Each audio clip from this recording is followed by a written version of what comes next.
The coldness of these mornings is starting to get a real, well, problem. I mean, there's just a limit to what you can do. I'm using the Droneview on my hat now, which means I'm going to get like 5-minute interruptions in my hat video, because it can only record 5 minutes, then it stops for a second or two and starts a new video. Because I wanted to put the Mobius on the... I wanted to try the Mobius flying on the Ranger 1600 here, and I've taken the skids that I put on to try and help it to take off on the grass, and they're attached, and they're still attached by double-sided tape, but they're attached by the double-sided heavy-duty LePage's tape now, which is a pretty strong attachment. They were just attached by double-sided Scotch tape before, because I wasn't too sure how useful they were. Okay, I guess we'll try and get the Mobius started here. I've got it set with the delay so it doesn't get turned on accidentally, so you have to hold the power button on for some time. And we'll switch it to 720 pixel mode. Okay, the Mobius is recording now. It's flashing. So,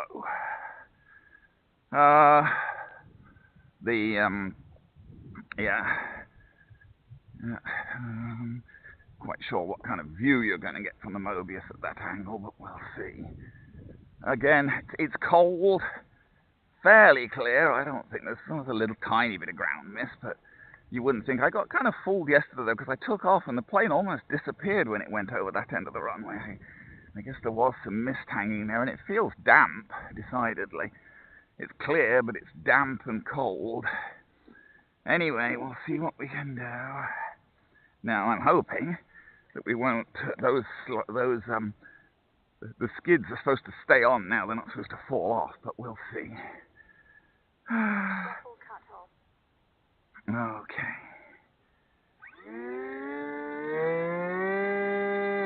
Oh, famous last words. It's being awkward about moving. Go on. Oh, do go on. What? I suppose the extra weight of the camera may make a difference.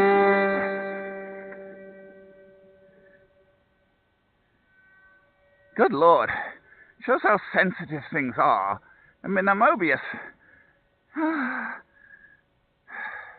doesn't weigh that much more than the camera I had on before, but just the extra weight of that camera was enough that the thing didn't even want to start running over the grass.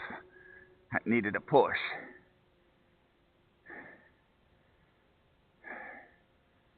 It distinctly needed a push and was a little harder to take off. But it did take off anyway, and I don't think we lost either of the skids. But just shows, doesn't take much difference in weight to make a difference. I moved the battery back a bit to keep the center of gravity pretty much in the same place. So the center of gravity is fine, and we know the center of gravity, of course, is always very sensitive on planes. The center of gravity is about the same, but we are carrying another 3/4 of an ounce. It should only be about an extra 3/4 of an ounce, because I had the Droneview on before, which weighs just under an ounce. The Mobius weighs about 1.5 ounces, and I've got it in its cradle with a screw holding it on. So yes, we may be looking at about 2 ounces. So I guess we may be carrying a little over an ounce of extra payload. But still, I wouldn't have thought an ounce of extra payload would make that much difference.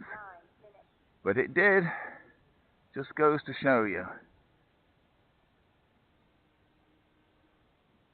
It made enough difference that the extra friction on the grass wouldn't start running. I had no problems getting it to start running before. The problem I had initially was that it would start running, but then it would tilt one way or the other, one wing or the other would hit the grass, and it would pivot, so you couldn't get it to run straight and take off.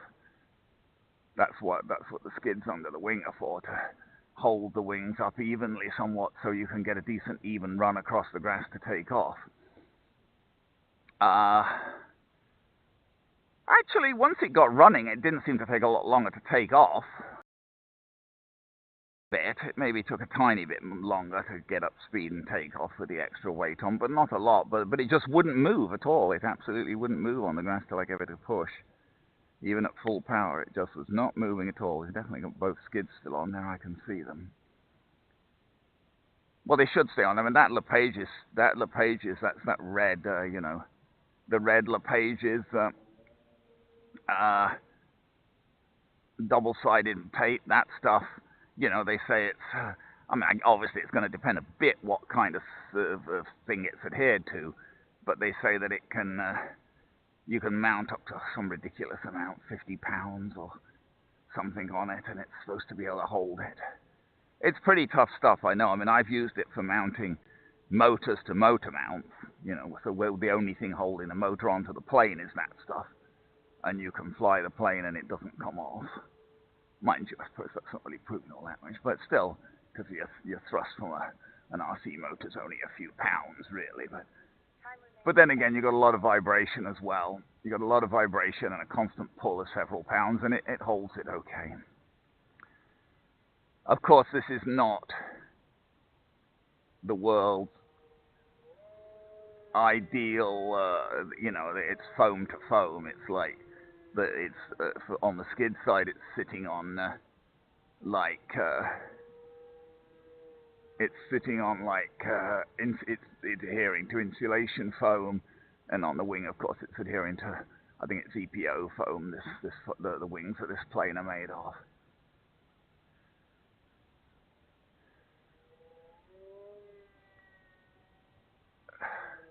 That's the best I can do with this guy. He does not have a snappy roll rate.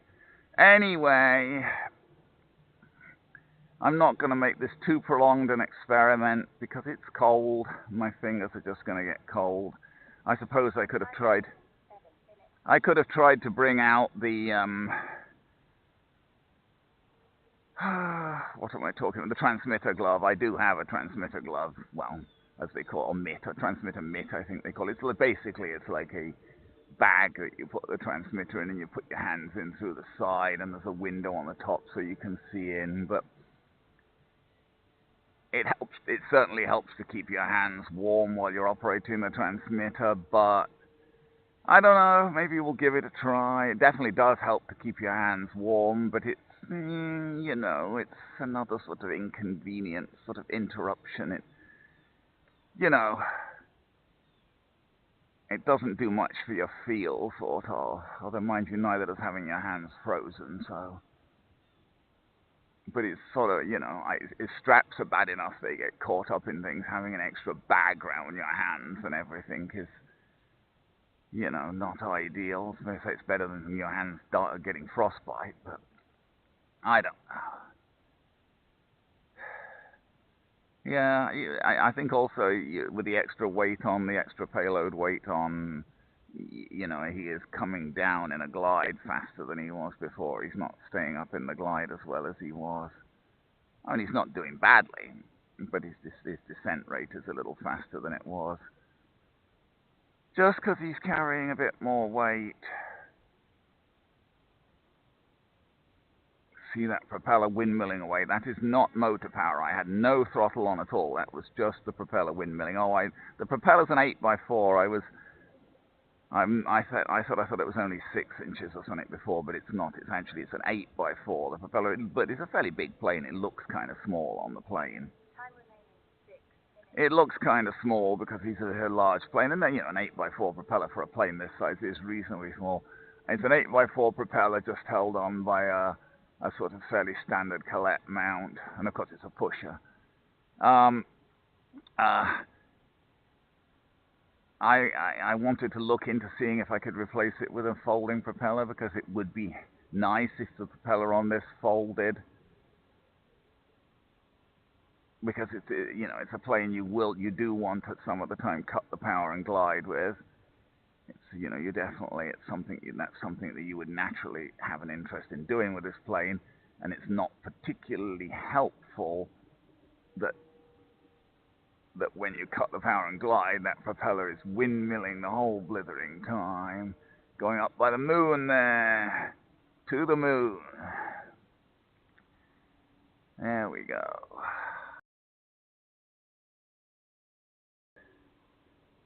Ah, well.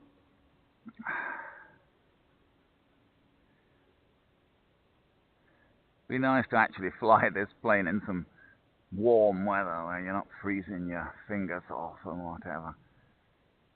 Having bought him right at the end of the year, I've been checking him out and everything in cold, damp weather at best. I haven't actually flown him in really what you call pleasant conditions. I haven't really flown him in any significant wind either. It's been pretty calm.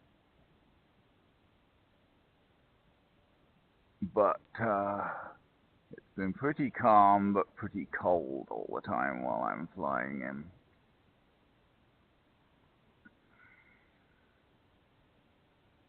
He seems, generally very controllable, well-behaved. Doesn't have a terrific roll rate in that sense, but he tends to be naturally stable. I've just got a little, the little lemon receiver in him. I'm not using any artificial stabilization, but he is inherently a very stable plane. There you go. See, the propeller only just stopped then, although I cut the power way the heck back. That was just windmilling. The constant movement of air keeps it windmilling. Okay, and I guess we can stop the Mobius recording. Just press the button. Oh, bugger. See, I lost the skid now. That's annoying. So that the pages did not hold them on. There it is. Lost it on landing. Oh, that's annoying. I was hoping that would hold it on, but it didn't. It's not holding well enough on that foam in the cold and whatever. Well, I may have to resort to gluing them then. Didn't particularly want to do that, but since even the pages, which is very strong stuff, did not hold it on, I'm a bit disappointed with that. Well, I didn't lose it or anything at least, but still, oh, good Lord, we're dripping water everywhere. Anyway, a little disappointing, that is. Okay, well, anyway, we'll see. See how all that turns out. But I think it looks like I'm going to have to resort to, that one stayed on, but this one didn't. I'm going to have to resort to using glue probably to hold those on, which I really didn't want to do because that's going to make taking them off without causing damage a real problem. But I think I want them on because they definitely make it easy to take off on the grass.